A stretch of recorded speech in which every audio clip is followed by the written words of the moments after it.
former Conservative MP and military expert, Dr. Bob Seeley. Good afternoon, Bob. How are you?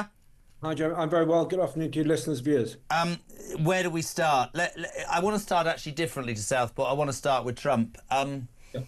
Love him or loathe him, how inspiring was that? I had more messages yesterday than 3 years of being on this station. People going, wouldn't it be great, love him or loathe him, to have somebody in this country to stand up and say, do you know what? I'm going to make your lives financially better. I'm going to make you safer. I'm going to make you proud to be American. I'm going to put this country back, and I ain't paying for stuff that my people don't benefit from. It's not rock and roll, Bob Seeley, is it?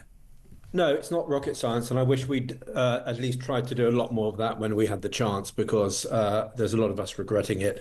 The stuff that I really liked yesterday is when he just said, I'm mandating there are two genders. From now on, government says there's two genders, and anyone engaged in DEI, diversity, inclusion, whatever, equality, they're out of a job. And I just thought that is just, my God, couldn't we do that here? You know? I got goosebumps, and I'm not ashamed to say that. It was fantastic.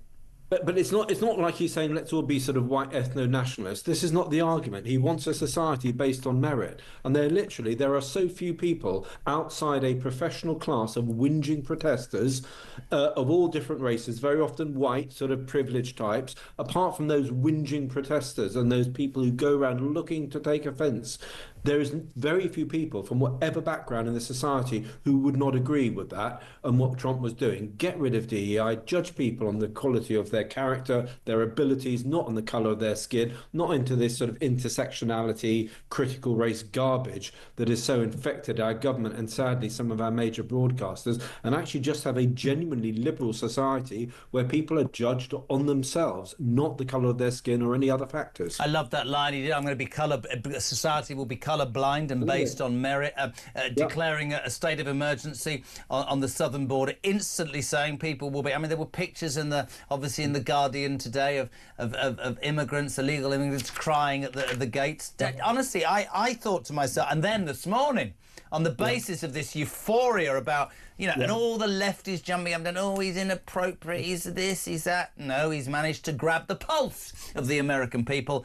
And then I'm listening to Mike, some Morning Glory this morning, as I always do on the way to school. And then I listen to that dreary, uninspiring lawyer who gets dragged out in front of the national media to admit that he knew about the Southport killer's extremist history and terror links. What did you make of that, Bob Seeley?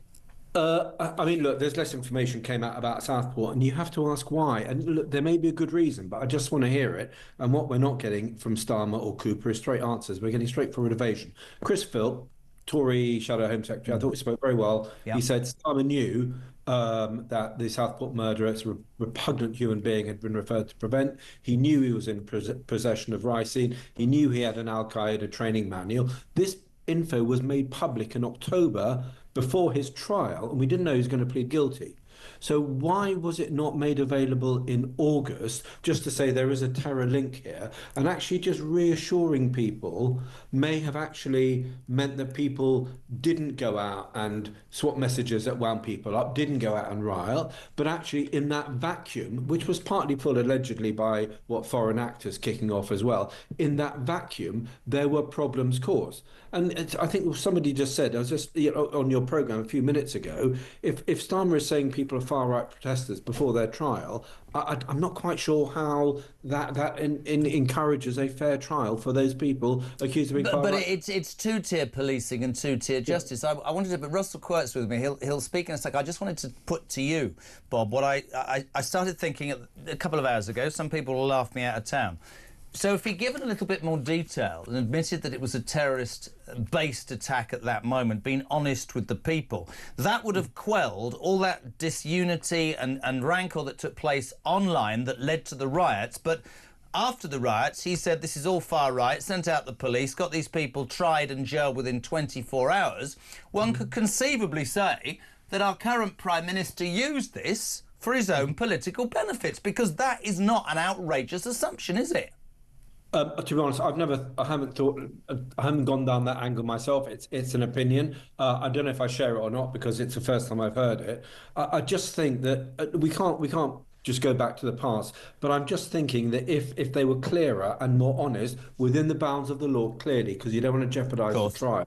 I think those events might have turned out differently. And I think to smear people, look, there's no excuse for rioting, and I'm No, not going none to at say all. None at some all. rioters as opposed to others, but there is something else going back to Trump. There is a sense increasingly that there's a sense in our country that the state doesn't work for the people, that the state has a separate agenda, that frankly the people pay for it. The state considers them frankly a pain up the arse, pardon my French, No, we can say ours. It's fine. and has its own agenda. And I think when it comes to the grooming gangs, or when it comes to the reaction to this, or when it comes to quite a few other things that are happening, we look and see how Trump, and I'm not a huge fan of Trump, to be honest, you look and see how Trump is at least trying to give back the state to the people, so the state serves the people and the state doesn't have its own agenda. All asylum seekers are good, all asylum seekers are victims. Anyone who comes here illegally probably is sort of, justifiable, etc. There is a state agenda here which is different from the people's agenda in this country. And we got kicked out because people were fed up with that agenda. And actually, we should have done more to confront it. Absolutely. But that agenda now is being turbocharged in completely the wrong the wrong direction. And I just think it's getting people much more wound up about what's happening in our country, and actually much angrier. And they want the state to be working for them. Listen, always great to have you on. I know I could talk to you all day. Dr. Bob Seeley, former Conservative MP and military expert.